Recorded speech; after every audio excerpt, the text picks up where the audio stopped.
So here's an article according to Vox. Facebook is finally, they say, banning vaccine misinformation. So Facebook is going to ban vaccine misinformation, they say. Nearly a year into the pandemic, Facebook now aims to take down misinformation on vaccines overall, not just COVID-19 vaccines. So you anti-vaxxers, you better watch out. Facebook is coming for you. You're not allowed to show your information. Now, listen, I'm not an anti-vaxxer, but let me give you a caveat on that. I haven't done any research on vaccines, so I have no idea. I was vaccinated. Everybody I know was vaccinated. I intend, if I have a kid, to vaccinate my kid. But to be honest with you, I've never done research into vaccines. I trust the doctors and the scientists. I've never looked into it for myself. But I believe you have the right to question anything. And I believe you have the right to the information from people who are questioning everything. You should be able to hear it.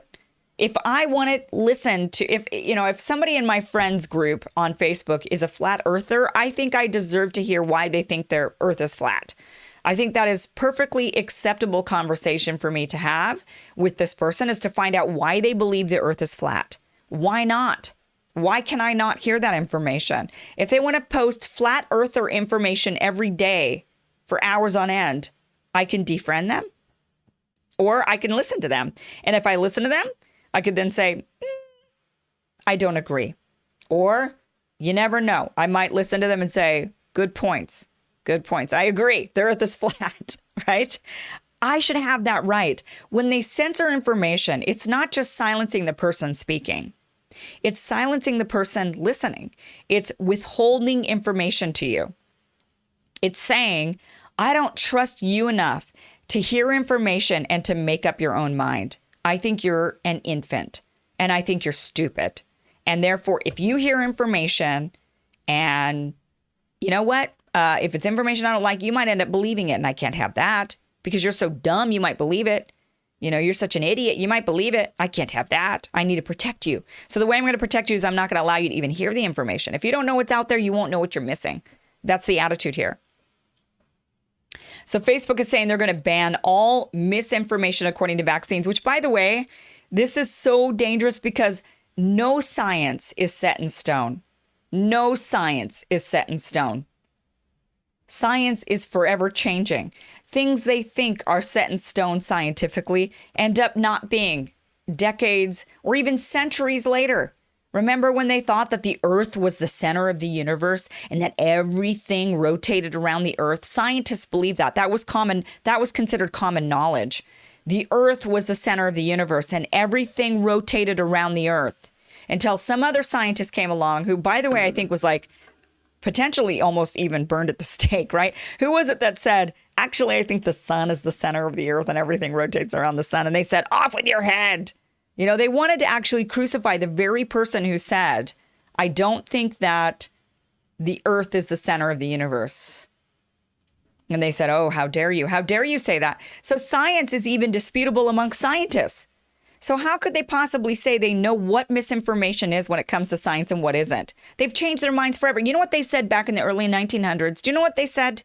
They said tobacco was good for you. They actually said tobacco was good for you.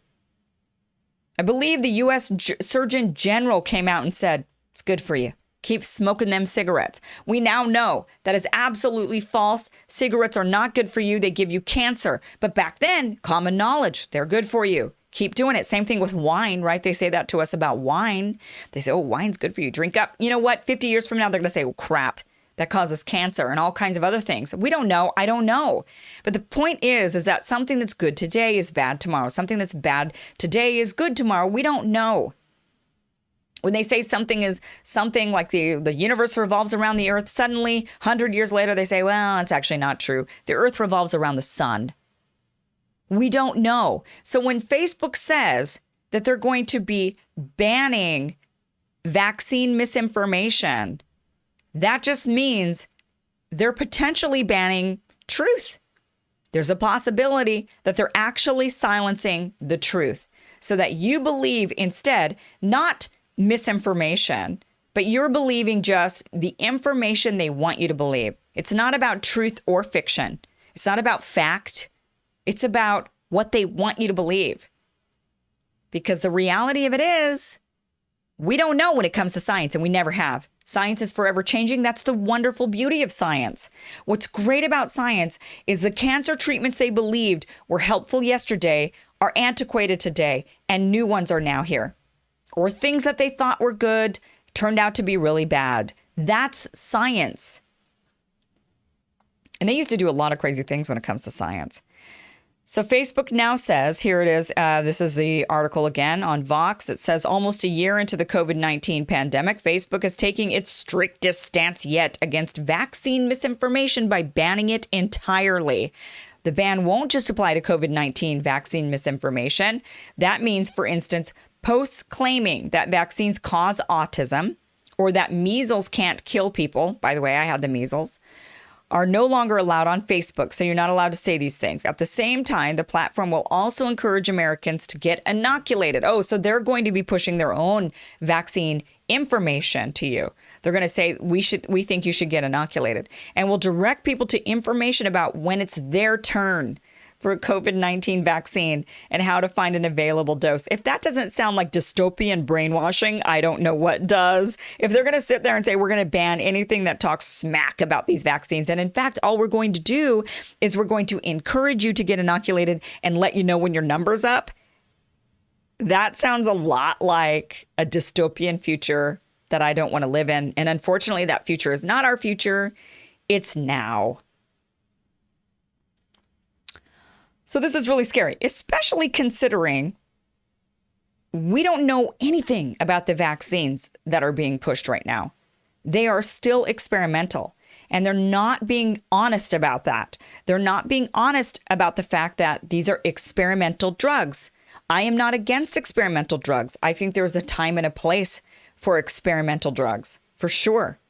I think that there are times in your life where you say, crap, I've got this illness, or I don't want to get this illness or whatever, and I'm willing to take this experimental drug to either cure or prevent my illness because the odds are against me. I think that's perfectly reasonable. Perfectly reasonable. But you have to know it's experimental before you go into that and agree to it. And it's only fair to you to know that it's experimental. But they're not telling us that these drugs are experimental. They're instead pushing them like it's fact. And now Facebook is pushing it like it's fact. And it is, in fact, experimental. And in fact, they don't know how effective they are. In fact, Germany stopped they said with the AstraZeneca Oxford vaccine, they said nobody over the age of 60 should get this. They've now said anyone over 60 should not get that vaccine. That's not the fact they were pushing a month ago. They're now pushing that fact today, saying, in fact, you should not get that vaccine if you are over the age of 60. South Africa has now said, we're not even going to give this vaccine out anymore because it's not effective against our new strain of the virus. You've got Denmark saying something similar, like, I don't know, we got the new strain circulating around, so we're not really sure how effective these vaccines are, in fact. So we've got a lot of uncertainty still going on. You've got Israel out there who have vaccinated more people in their country than any other country on earth. Originally, their scientists came out and said, it doesn't look all that effective, actually. It turns out it's not as effective as we hoped. And then suddenly the government backtracked that and said, oh, no. They didn't mean that. It's effective because, by the way, the government did a deal with Pfizer in order to get the vaccine as rapidly as they did to as many of their population as they have. They did a deal. And part of that deal, we don't know about that deal. It's not transparent. They're not letting us in on it. But suddenly the government comes out and says, take that back. It is effective. Stop saying that. And the scientists had to say, oh, okay, I guess it's effective. And then the government is left with, you've seen article after article out there saying, despite the vaccine being very effective in Israel and the data showing that the vaccine is effective, deaths and infections continue to climb in Israel. But it's not the vaccine's fault, even though they've inoculated pretty much all of their elderly who would be the ones dying. Yes, they're still dying, but it's not because of the vaccine. It's effective. It's because people aren't socially distancing is what they're actually trying to say. What's the point of a vaccine? I thought it was so that you didn't have to socially distance. If you've had the vaccine, you should be able to go out and live your life. You're protected. That's the point, right? So now they're saying, well, okay, It's because people aren't socially distancing. That's why the deaths and infections are still going up. It's not because of the vaccine. Meanwhile, another group of scientists have come out from Israel and have said, okay, anyway, so looks like, the vaccines can't really rely on that. So how about we go and we start looking at treatments? And they've said, we've started developing treatments. We've got a treatment that is now curing 30 out of 30 people. We think this is super effective. Absolutely, we need to go in that direction. And so, look, they're even saying, we don't know about this thing. We don't know about the vaccine. There's no knowledge. And therefore, because there's no knowledge, there's no misinformation. And yet here's Facebook saying that they're going to play Big Brother and they're going to censor anyone who spreads vaccine misinformation on their site. And you have news outlets like Vox sitting here championing it, basically saying, finally, look at this headline, finally, Facebook is banning vaccine misinformation. Finally, this is happening, right? So they're not saying, oh, no, Facebook is now deciding to ban vaccine misinformation. The way they phrase this is finally Facebook is doing this because look at all these people who are believing all of these things about these vaccines that, by the way, are totally experimental. We know nothing about, really. We're still learning. They very well might turn out to be very effective. We don't know, but the point is we don't know. We can hope, but we don't know. And people should be honest about that, but they're not.